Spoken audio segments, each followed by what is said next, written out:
ज्योतिष में सिद्धांतों की व्याख्या चल रही है। एक से बढ़कर एक अद्भुत सिद्धांत जीवन में घटित होते हुए दिखाई देते हैं। आज केंद्राधिपत्य दोष इस सिद्धांत की व्याख्या करता हूँ।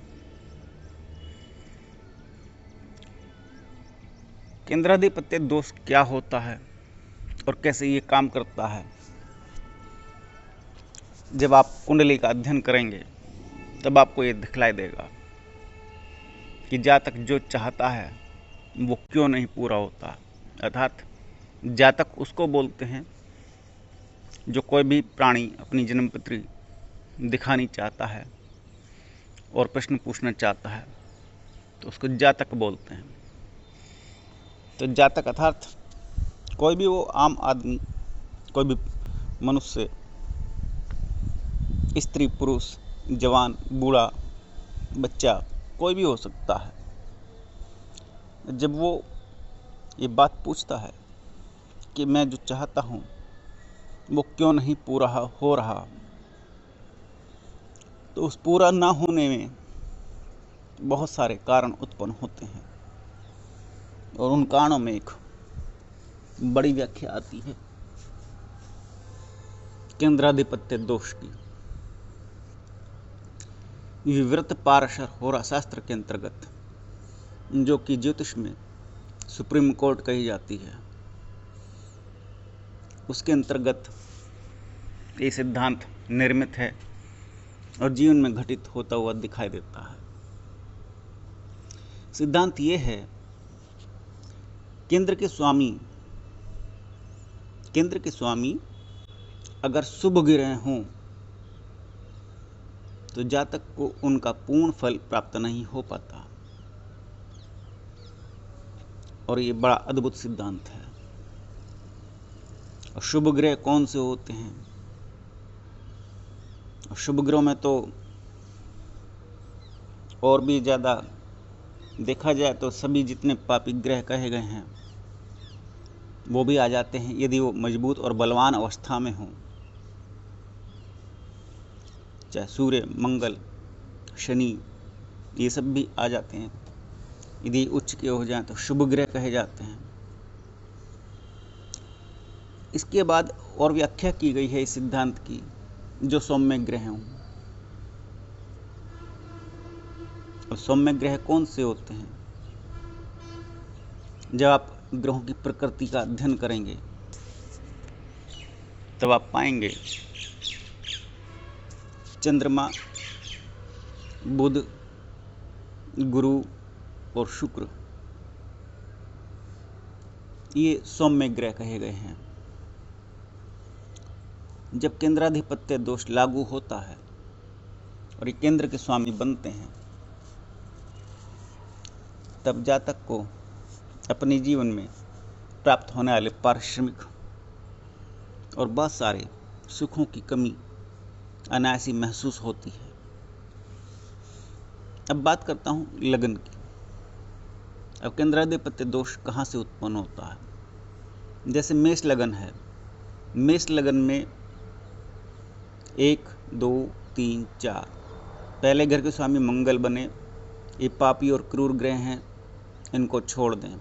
ये सौम्य ग्रह नहीं हैं, इनकी गिनती नहीं होगी। केंद्र में 1, 4, 7 और 10, पहला, चौथा, 7वां और 10वां घर गिना जाएगा।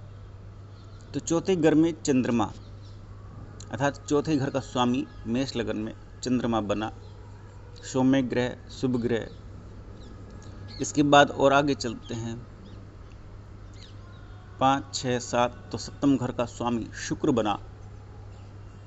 आगे चलते हैं 8, 9, 10, दसम घर के स्वामी शनिदेव बने, मकर राशि के स्वामी। तो मेष लगन में 2 घर, चौथा और 7वां। अब चूंकि इनके स्वामी शुभ ग्रह हैं, सौम्य ग्रह हैं, चंद्रमा और शुक्र, ये अपना अच्छा फल दे पाने में असमर्थ हो जाते हैं। कई बार ऐसे जातकों को जीवन में शुभ ग्रहों से संबंधित, अर्थात चंद्रमा और शुक्र से संबंधित फलों में जीवन में कमी देखी जाती है, अथवा जब कोई परिणाम सामने आना होता है और उसमें जो गणनाएं और घटनाएं सामने आती होती हैं, तो उनमें चंद्रमा और शुक्र का अगर कहीं प्रभाव दिखाई दे तो केंद्राधिपत्य दोष कहलाता है, क्योंकि केंद्र का स्वामी हो गया, केंद्र का अधिपति है, केंद्राधिपत्य, और दोष उत्पन्न कर रहा है, जबकि केंद्र के स्वामी लक्ष्मी प्रदान करने वाले, जातक की चहुमुखी उन्नति प्रदान करने वाले, सुख और शांति, आयु आरोग्य ऐश्वर्य प्रदान करने वाले हैं, फिर भी ये दोष उत्पन्न कर रहे हैं। जैसे केंद्राधिपत्य दोष के अंतर्गत अगर सप्तम भाव के स्वामी शुक्र को रखूं तो सप्तम भाव मार्ग का स्वामी है, मार्केश का फल भी प्रदान करेगा। तो केंद्राधिपत्य, केंद्र का अधिपति होकर के भी बड़ा भारी दोष उत्पन्न कर रहा है। अब इसका एक उदाहरण देता हूं। बहुत से जातक प्रेम विवाह करते हैं, बाद में छूट जाता है, तलाक हो जाता है।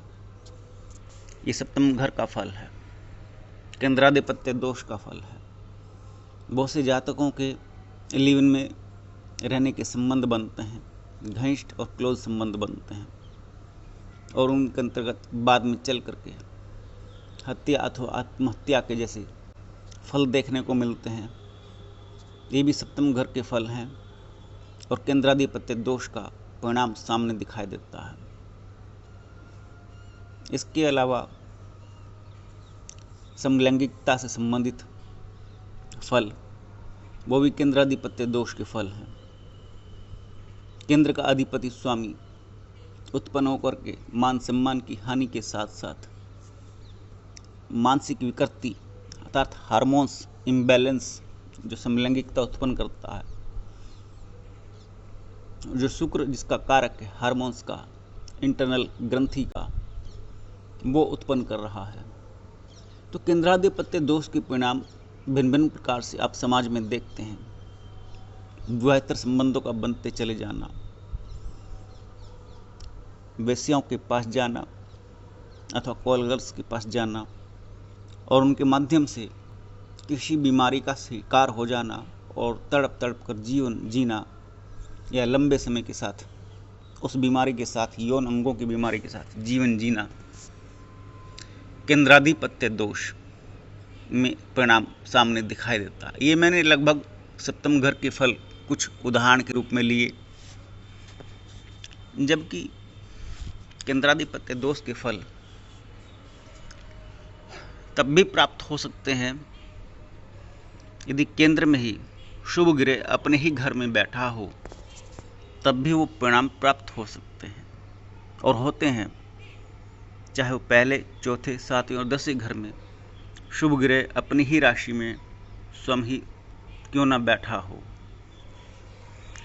केंद्राधिपत्य दोष में ऐसा नहीं होगा कि वो उच्च का होकर के केंद्र में बैठेगा। उच्च का होकर के बैठने का मतलब कुछ और फल सामने होगा। केंद्राधिपत्य दोष में सौम्य ग्रहों और शुभ ग्रहों का परिणाम किसी भी रूप में कैसे भी सामने घटित हो सकता है। जब उनकी दशा, अंतरदशा, प्रत्यंतर दशा शनि की 7.5 ढैया अथवा अष्टवर्ग या गोचर के अनुसार गणना में सामने दिखाई देता है, और अप्रत्यक्ष रूप से इसके परिणाम सामने विशेष रूप से दिखाई देते हैं कि जातक बहुत सालों से किसी लंबे परिणाम की आशा कर रहा है और उसको प्राप्त नहीं होता। तो केंद्राधिपत्य दोष बिना प्रत्यक्ष भाव के अपने परिणाम सामने प्रस्तुत करता है। जो इसकी गणना करता है वो एक श्रेष्ठ ज्योतिषी अथवा देवज्ञ की श्रेणी में आता है। नमस्कार।